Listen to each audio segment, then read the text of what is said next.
Hello, good morning student. Today we have learned here about the new topic and new concept.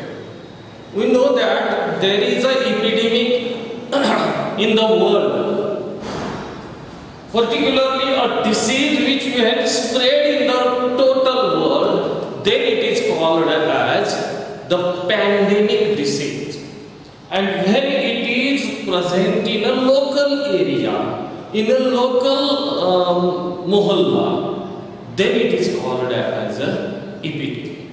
On the large scale, when it spread in a village, particularly in a smaller area, then it is called as an epidemic. Why this is concerned today?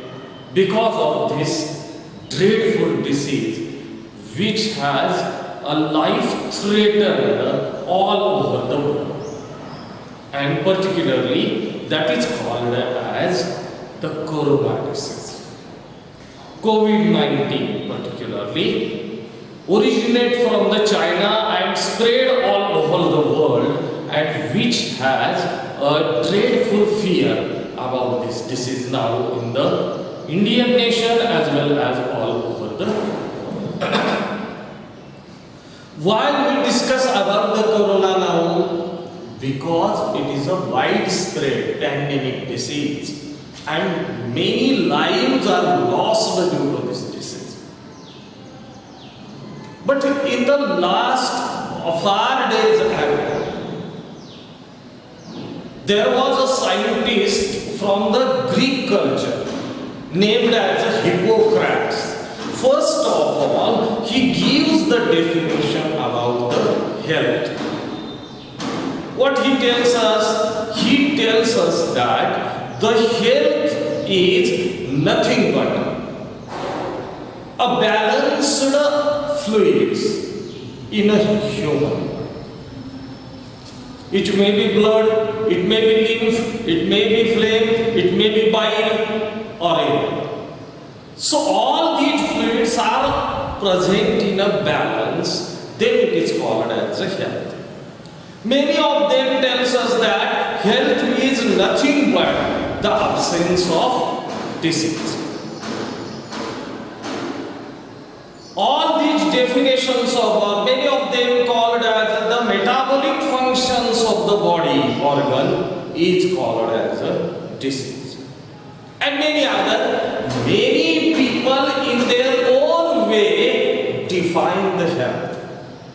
Then the question arises in the mind is that what is meant by the actual health? So today we have to study here the new topic named as human health and diseases. So human health and diseases we have to study here just like this. This is very important topic from the point of view of NEET exam. It has a less importance as we have compared about the particularly board exam. But the importance of this topic is increased and not in concern with the exam, but it is concerned with the life. Remember that. For living healthy life, we must understand this topic thoroughly. Can you understand? तर अशा प्रकारे या ठिकाणी फार महत्त्वाचा topic आहे नीट परीक्षेच्या दृष्टीने आणि आपल्या जीवनाच्या दृष्टीने, म्हणून हा टॉपिक आपण चांगल्या प्रकारे समजून घेऊ. हिपोक्रेटसने दिलेली डेफिनेशन जी होती हेल्थची ही भारतीय आयुर्वेदाचार्य जे होते यांना खूप हे झाली आणि म्हणून भारतीय आयुर्वेदिक सिस्टीमने त्यांच्या व्याख्येला फार सपोर्ट केला. पण ही व्याख्या सर्वांमध्ये मान्य झाली नाही. मग कुणी अब्सेन्स ऑफ डिसीज म्हटलं, कुणी अब्सेन्स ऑफ किंवा माल फंक्शनिंग ऑफ मेटाबॉलिक फंक्शन्स असं म्हणलं, अशा अनेक व्याख्या त्या ठिकाणी केल्या गेल्या. आणि मग व्याख्येमध्ये गोंधळ होऊ नये म्हणून 1942 मध्ये जी जागतिक आरोग्य संघटना आहे, त्याला आपण वर्ल्ड हेल्थ ऑर्गनायझेशन असं म्हणतो, या वर्ल्ड हेल्थ ऑर्गनायझेशननं त्या ठिकाणी एक डेफिनेशन सर्वमान्य केली. काय सांगितलं वर्ल्ड हेल्थ ऑर्गनायझेशननं? त्यांनी असं सांगितलं, health is a condition, a state of physical wellbeing, social well-being and mental well-being. पुढे असं ते म्हणतात, not merely an absence of disease. एखाद्याला रोग नाही म्हणून त्याला निरोगी म्हणता येतं अशातला भाग नाही. या WHO ने आपल्याला सांगितलं, हेल्थ ही एक स्टेट आहे, हेल्थ ही एक कंडिशन आहे, ज्या कंडिशन मध्ये human being physical, social, mental wellbeing असला पाहिजे. तो फिजिकली चांगला असला पाहिजे, त्याच्या सगळे ऑर्गन्स चांगलं काम करत असले पाहिजे, मेटाबॉलिक फंक्शन्स त्याचे चांगले पाहिजे, मानसिक दृष्ट्या सुद्धा तो चांगला असला पाहिजे, चांगला वागला पाहिजे आणि समाजामधल्या घटकांबरोबर सुद्धा तो चांगल्या प्रकारे वागला पाहिजे. तर आणि तरच या ठिकाणी अशा प्रकारे त्याला हेल्दी पर्सन असं म्हणतात. हे लक्षात. तर मग असं कधी कधी विचारतात नीटच्या परीक्षेला किंवा बोर्ड परीक्षेला, what are the different dimensions of health? तर लक्षात ठेवा, असं जर विचारलं तर डायमेन्शन्स कोणते हेल्थचे? Physical dimension of health, social health, mental health, हे तीन मुख्य डायमेन्शन्स आहेत हेल्थचे. आता जागतिक आरोग्य संघटनेने चौथा एक डायमेन्शन ऍड केला आहे, की ऍडव्हान्स माहिती आहे, लक्षात ठेवा, that is called as the spiritual health. याला म्हणायचं स्पिरिच्युअल हेल्थ. तर जागतिक आरोग्य संघटनेनं अशा प्रकारे स्पिरिच्युअल हेल्थ नावाचा एक नवीन डायमेन्शन याच्यामध्ये, म्हणजे हेल्थची डेफिनेशन आता काय होईल? Health is a good condition or state, complete wellbeing, physical health, social health, mental health and spiritual health, not merely an absence of disease, that is called as a health. Then this definition is particularly becomes popular in the world, and now the health is nothing but the physical, social, mental and spiritual well-being in the society, not merely an absence of disease. तर मग एखाद्याचा हात पाय fracture झाला म्हणून त्याला रोगी म्हणायचं का? तर नाही, लक्षात घ्या. तर रोगी कुणाला म्हणायचं? मग रोगी त्याला म्हणायचं जो फिजिकल वेलबीइंग नाही, मेंटल वेलबीइंग नाही, सोशियल वेलबीइंग नाही आणि स्पिरिच्युअल वेलबीइंग नाही, अशा प्रकारच्या पर्सनला या ठिकाणी पर्टिक्युलरली डिसीज्ड पर्सन असं जागतिक आरोग्य संघटनेनं सांगितलं. असं सांगितल्यानंतर पर्टिक्युलरली हेल्थ म्हणजे काय या गोष्टीवर खूप शास्त्रज्ञांचा त्या ठिकाणी हे सुरू झाला. आणि मग अशा प्रकारे ज्याला आपण हेल्थ असं म्हणतो, याच्या बाबतीत वेगवेगळ्या प्रकारचे या ठिकाणी संशोधन सुरू झालं. आणि मग अजून एक शब्द आला ज्याला आपण हायजीन असं. मग हायजीन मध्ये परत दोन प्रकार पडले. एकाला आपण पर्सनल हायजीन असं म्हणतो, तर दुसऱ्याला आपण कम्युनिटी हायजीन असं म्हणतो. बरोबर आहे? आपण ज्या सोसायटीत राहतो, आपण ज्या कॉलनीमध्ये राहतो, तिथली स्वच्छता पण महत्वाची आहे. आणि पर्सनल हायजीन ज्याला म्हणतो आपण, ती पण महत्वाची. मग हायजीन असं म्हटलं गेलं, hygiene is a science of health. Hygiene काय आहे? Science of health which aims for. हे कशासाठी काम करतं? तर हे तीन गोष्टीसाठी काम करतं. First of all preserving the health. Health जे आहे ते प्रिझर्व करण्यासाठी काम करतं. Second one maintaining health. Health maintain करण्यासाठी काम करतं. आणि तिसरी गोष्ट म्हणजे improving the health. Health improve करण्यासाठी या ठिकाणी मदत करतं. तर hygiene is a science of health which aims for preserving, maintaining and improving the health. अशा प्रकारचं हे सायन्स आहे. मग particularly how the health is to be maintained. आपल्याला सगळ्यालाच माहित आहे की हेल्थ एखाद्याची कशी काय मेंटेन केली जाऊ शकते. तर हेल्थ मेंटेन करण्यासाठी वेगवेगळ्या प्रकारचे काय असले पाहिजे, या ठिकाणी कॅरेक्टरिस्टिक असल्या पाहिजे. मग काय कॅरेक्टरिस्टिक असल्या पाहिजे, तर पर्टिक्युलरली काय केलं पाहिजे, health is maintained by good habits. चांगल्या सवयी असल्या पाहिजे. बॅलन्स्ड डाएट असलं पाहिजे तर फिजिकल फिटनेस व्यवस्थित राहील. बरोबर आहे. रेग्युलर एक्झरसाइज असला पाहिजे तर या ठिकाणी चांगल्या प्रकारे व्यायाम केल्यामुळे शरीर चांगलं राहील. बरोबर आहे. त्याच्यानंतर हायजीन असलं पाहिजे. Personal hygiene as well as community hygiene. Right attitude of mind, ज्याला आपण राईट ॲटिट्यूड ऑफ माइंड असं म्हणतो, ते चांगल्या प्रकारचं असलं पाहिजे. तर अशा प्रकारचे जर गोष्टी असतील तरच आपल्याला हेल्थ ज्याला म्हणतो आपण ते हेल्थ या ठिकाणी मेंटेन करता येतं. सगळ्यात महत्त्वाचं hygiene must be maintained by disposing the waste and bad material. जे काही घातक पदार्थ आहेत, घाण आहे, कचरा आहे, वेस्ट सबस्टन्सेस आहेत, त्यांची नेहमी डिस्पोजल केलं पाहिजे. तर अशा प्रकारची स्वच्छता जी आहे ती स्वच्छता या ठिकाणी ठेवली जाते, ठेवता येते.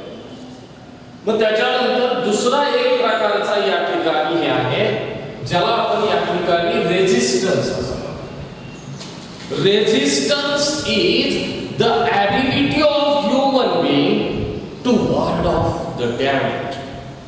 रेझिस्टन्स ही अशा प्रकारची क्षमता आहे की ज्याद्वारे या ठिकाणी आपल्याला पॅथोजन्सला रोखता येतं. To ward off the damage. इन्फेक्शनमुळे, डिसीजेसमुळे जे नुकसान होणार आहे अशा प्रकारचं नुकसान टाळता येण्याची जी क्षमता आहे that is called as resistance. तर अशा प्रकारचा रेझिस्टन्स ही ट्रॅडिशनल डेफिनेशन आहे हेल्थची. हेल्थची ट्रॅडिशनल डेफिनेशन देताना लोक हेल्थ म्हणजे रेझिस्टन्स असं सांगायचे. हेल्थ म्हणजे काय, तर तो पर्सन त्या ठिकाणी रेझिस्टन्स असला पाहिजे, रेझिस्टंट असला पाहिजे असं त्यावेळेस समजलं जायचं आणि त्याप्रमाणेच या ठिकाणी हे केलं जायचं. पण पर्टिक्युलरली थोडंसं जर आपण पाहिलं तर रेझिस्टन्समुळेही आपल्या शरीराचं प्रोटेक्शन ज्याला म्हणतो आपण ते प्रोटेक्शन होऊ शकतं. लक्षात. यानंतर मग दुसरा कन्सेप्ट या टॉपिक मधला सुरू होतो, याला म्हणतो आपण इम्युनिटी. तर आपल्याला माहित आहे दररोजच्या जीवनामध्ये in everyday life particularly we are exposed to different kinds of micro organisms. आपण वेगवेगळ्या अशा प्रकारे मायक्रो ऑर्गॅनिझम्सला एक्सपोज होत असतो आणि मग अशा प्रकारच्या एक्सपोजरमुळे आहे मायक्रो ऑर्गॅनिझम. मग ते पॅथोजन असतात, डिसीज कॉजिंग ऑर्गॅनिझम्स असतात, बॅक्टेरिया, व्हायरसेस, पॅथोजन यांच्याशी दररोज आपला संबंध येतो. लक्षात. पण तरी सुद्धा आपण निरोगी राहतो. काय कारण आहे, in spite of that we remain healthy. तरी सुद्धा आपण कसं राहतो, निरोगी राहतो. मग कशामुळे निरोगी राहतो, because of this concept that is called as immunity. आपण निरोगी राहण्याचं जे गमक आहे ते काय आहे, इम्युनिटी आहे. इम्युनिटी म्हणजे काय, मग the system which protect us from surrounding microorganisms, surrounding pathogen, that is called as the immunity system. अशा प्रकारची सिस्टीम असते की जी सिस्टीम आपल्याला या ठिकाणी प्रोटेक्ट करते, ही सिस्टीम आपल्याला या ठिकाणी अशा प्रकारे संरक्षण देते, त्या सिस्टीमला म्हणायचं immunity system. Ability of human body to resist the pathogen, that is called to kill the pathogen, to destroy the pathogen, that is called as immunity. तर अशा प्रकारची क्षमता, ज्या क्षमतेद्वारे ह्युमनचं शरीर, मानवाचं शरीर निरनिराळ्या रोग निर्माण करणाऱ्या घटकांपासून स्वतःचं संरक्षण करते, that is called as immunity. काम काय करते? Immunity particularly recognizes the pathogen. Immunity particularly destroy the pathogen, and immunity particularly eliminate the pathogen from the human body. So this is called as immunity. The immunity is discovered by the scientist, first of all, named as the Edward Jenner. And to give honor to that scientist, the Edward Jenner is called as the father of immunity. Edward Jenner जो आहे, या Edward जेनरला आदर त्याचा ठेवण्यासाठी, मान ठेवण्यासाठी या ठिकाणी काय म्हटलं जातं? फादर ऑफ इम्युनिटी असं. तो फादर ऑफ इम्युनिटी ज्याला आपण म्हणतो, तर अशा प्रकारे फादर ऑफ इम्युनिटी आहे एडवर्ड जेनर.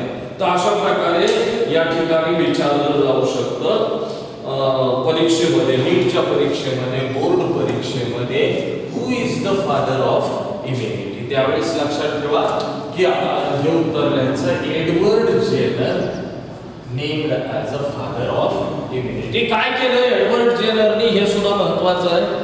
तर पर्टिक्युलरली एडवर्ड जेनरनी पहिलं व्हॅक्सिन शोधून काढलं. मग असं म्हणतात की पहिलं व्हॅक्सिन कोणतं होतं? तर पहिलं व्हॅक्सिन होतं ज्याला आपण स्मॉल पॉक्स असं म्हणतो. देवीचा रोग जो होता त्याच्या विरोधामध्ये या एडवर्ड जेनरनी पहिल्यांदा काउपॉक्स व्हॅक्सिन निर्माण केलं. ऍक्च्युअली हे काउपॉक्स व्हॅक्सिन हे वापरलं गेलं अगेन्स्ट द स्मॉल पॉक्स. स्मॉल पॉक्सच्या विरोधामध्ये या ठिकाणी वापरलं गेलं. तर अशा प्रकारचं व्हॅक्सिन पहिल्यांदा शोधून काढलं एडवर्ड जेनर. तर अशा प्रकारे एडवर्ड जेनरच्या या शोधामुळे या ठिकाणी त्याला अशा प्रकारे मान दिला जातो. त्याच्यानंतरचा कन्सेप्ट आहे तो म्हणजे immunology. Immunology is a branch of biology which deals with the study of. हे फार महत्त्वाचं आहे. इम्युनॉलॉजी ही सायन्सची एक प्रकारची ब्रँच आहे, ज्या ब्रँच मध्ये पर्टिक्युलरली या ठिकाणी अभ्यास केला जातो कशाचा? Immune system. इम्यून सिस्टीमचा अभ्यास केला जातो, इम्यून रिस्पॉन्सचा अभ्यास केला जातो, and their role in resisting infection. Immunity म्हणजे काय त्याचा अभ्यास केला जातो, इम्युनिटी सिस्टीमचा अभ्यास केला जातो, and their role in resisting infection. या सगळ्या गोष्टींचा अभ्यास ज्या शाखेमध्ये केला जातो त्या शाखेला म्हणायचं इम्युनॉलॉजी. अजून एक दोन ब्रँचेस या ठिकाणी वापरल्या जातात. इम्युनॉलॉजीला दोन प्रकारच्या ब्रँचेस बेसिक असतात, ज्याला आपण क्लिनिकल इम्युनॉलॉजी असं म्हणतो. हे आपल्या बुकमध्ये दिलं नाही, पण ज्याच्यामध्ये व्हॅक्सिनेशन केलं जातं, ऑर्गन ग्राफ्टिंग केली जाते, नवीन किडनी बसवली जाते किंवा नवीन लस शोधून काढली जाते, जसं आता कोरोनाच्या लस शोधण्यासाठी प्रयत्न चालू आहेत, बरोबर आहे. तर मग अशा प्रकारच्या प्रॅक्टिसेस ज्या आहेत या क्लिनिकल इम्युनॉलॉजीमध्ये केल्या जातात. दुसरा प्रकार जो आहे याला म्हटलं जातं लॅबोरेटरी इम्युनॉलॉजी.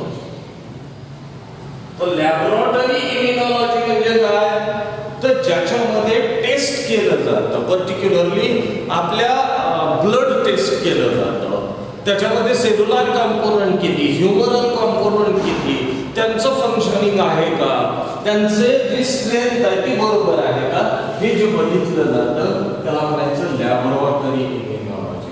अजून एक ब्रँच आहे that is called as a serology, पण ती आपण थोडंसं नंतर पाहूया लक्षात. तर अशा प्रकारे इम्युनॉलॉजीचे या बेसिक ब्रँचेस आहेत, clinical immunology and laboratory immunology.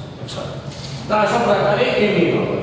त्याच्यानंतरचा concept येतो तो म्हणजे अँटीजेन. अँटीजेन म्हणजे काय, particularly a foreign substance or a protein which when enter into the body it causes a disease and stimulate the production of antibodies.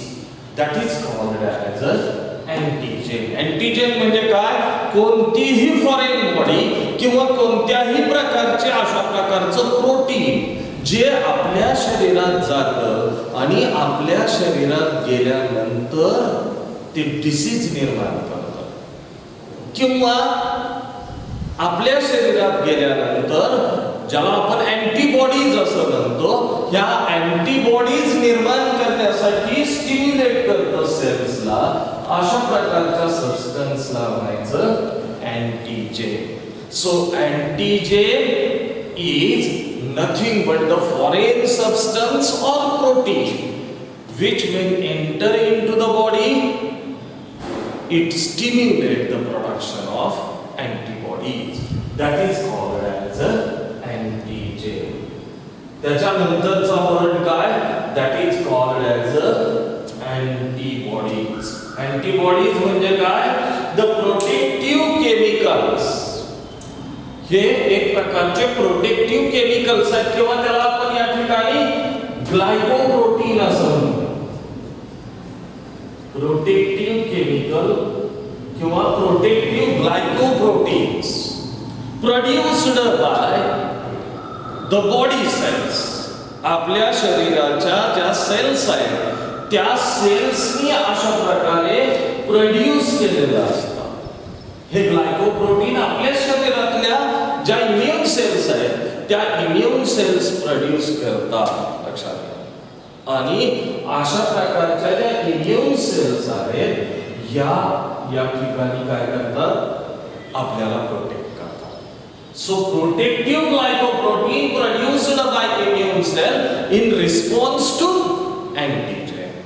अँटीजेनला response प्रतिसाद देण्यासाठी आपल्या शरीरानं निर्माण केलेले प्रोटेक्टिव्ह ग्लायकोप्रोटीन जे आहेत याला या ठिकाणी काय म्हटलं जातं, अँटीबॉडीज असं म्हटलं जातं लक्षात.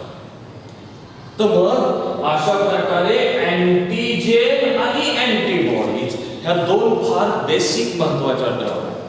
अँटीजेन म्हणजे थोडक्यात किंवा ज्याला आपण लिटरली मिनिंग लक्षात ठेवायचं म्हटलं तर असं ठेवू शकतो की आपल्या शरीरामध्ये कोणत्याही जंतू जर प्रवेश केला तर त्या जंतूला आपण काय म्हणतो, अँटीजेन असं म्हणतो. लिटरली मिनिंग, डेफिनेशन नाही लक्षात. आणि जर या ठिकाणी अँटीबॉडीज म्हणजे काय, प्रोटेक्टिव्ह ग्लायकोप्रोटीन, प्रोटेक्टिव्ह केमिकल आहे, ग्लायकोप्रोटीन आहे की जे आपल्या शरीरातल्या सेल्सने निर्माण केलेलं आहे, आपल्या शरीराला प्रोटेक्ट करण्यासाठी अँटीजेनच्या विरोधामध्ये, अँटीजेनला प्रतिसाद देण्यासाठी ते निर्माण केलं जातं. तर अशा प्रकारच्या म्हणतो आपण अँटीबॉडीज. या अँटीजेन हे जे अँटीजेन आहेत आणि अँटीबॉडीज आहेत, अँटीजेन आणि अँटीबॉडीज यांची जी इंटरॅक्शन असते या इंटरॅक्शनचा अभ्यास ज्या शाखेमध्ये केला जातो that is called as serology. The interaction between antigen and antibody is studied in the branch of immunology that is called as serology. तर अशा प्रकारे अँटीजेन आणि अँटीबॉडीच्या इंटरॅक्शनचा अभ्यास ज्या शाखेमध्ये केला जातो त्या शाखेला या ठिकाणी म्हटलं जातं सेरोलॉजी. इम्युनिटी सिस्टीमची दोन मुख्य वैशिष्ट्ये असतात, दोन मुख्य कॅरेक्टरिस्टिक असतात आणि म्हणून आपल्या शरीरातल्या इतर सगळ्या सिस्टीम पेक्षा ही सिस्टीम वेगळ्या प्रकारची असते. लक्षात. पहिली कॅरेक्टरिस्टिक काय असतं? तर पहिली कॅरेक्टरिस्टिक असते discrimination between self and non self. याचा अर्थ काय होतो की इम्युनिटी सिस्टीम ही आपल्या शरीरामध्ये असताना आपल्या शरीरातली सेल कोणती आणि बाहेरून आलेला जंतू तो सुद्धा पेशीपासूनच बनलेला आहे ना, तर मग बाहेरून आलेला जंतू जो आहे तो त्याची सेल कोणती ही ओळखण्याची क्षमता ही कुणामध्ये असते? इम्युनिटी सिस्टीम मध्ये असते. आणि म्हणून इम्युनिटी सिस्टीम ही फार महत्त्वाची आहे. लक्षात. The ability to recognise self and non self. लक्षात येत आहे. तर मग अशा प्रकारे ही महत्त्वाची कॅरेक्टर स्वतःची सेल कोणती आणि दुसऱ्या बाहेरून आलेली सेल कोणती ही ओळखण्याची क्षमता या सिस्टीम मध्ये असते. अर्थातच बाहेरून आलेली जी सेल असेल, ऑर्गन असेल, तर त्यांना नष्ट करण्याची क्षमता या सिस्टीम मध्ये असते. आणि म्हणून लक्षात ठेवा, एखाद्याला जर किडनी बसवली तर 15 दिवस त्या पर्सनच्या रूम मध्ये फार क्वचित एक डॉक्टर आणि एकच सिस्टर राहते. परत दुसऱ्याला एंट्री नसते. लक्षात घ्या. कारण का? तर त्याच्या शरीराची जी रोग प्रतिकारक क्षमता इम्युनिटी असते ती सप्रेस करून ठेवलेली असते. त्याच्यामुळे कोणत्याही पॅथोजनचा जर कॉन्टॅक्ट आला तर तो पर्सन जो आहे तो पर्सन डिसीज्ड होऊ शकतो. आणि म्हणून अशा प्रकारे या ठिकाणी किडनीला लवकर ऍक्सेप्ट करत नाही. का द्यायचं इम्युनोसप्रेशन? कारण किडनी जी नवीन बसवली जाते त्या किडनीला या ठिकाणी लवकर शरीर ऍक्सेप्ट करत नाही. म्हणून अशा प्रकारे सेल्फ आणि नॉन सेल्फ. लक्षात. तर इम्युनोसप्रेशन दिले जातात आणि काही वेळ रोग प्रतिकारक क्षमता दाबून ठेवली जाते आणि मग त्याच्यामुळे काय होतं की ती जी व्यक्ती असते त्या व्यक्तीला किडनी नंतर शरीर त्याचा हळूहळू ऍक्सेप्ट करतो. दुसरी जी प्रॉपर्टी आहे that is called as a memory. याला आपण म्हणतो इम्युनॉलॉजिकल मेमरी. तर पर्टिक्युलरली काय होतं, तुम्ही कधी मोठ्या माणसाला गौर किंवा कांजण्या आल्या असं ऐकलंय का? नाही. असं का होत असेल? लक्षात घ्या, आपल्याला ज्यावेळेस लहानपणी पहिल्यांदा गौर किंवा कांजण्या येतात आपली आई म्हणते त्याला तेल घालून लावून आंघोळ घाला वगैरे.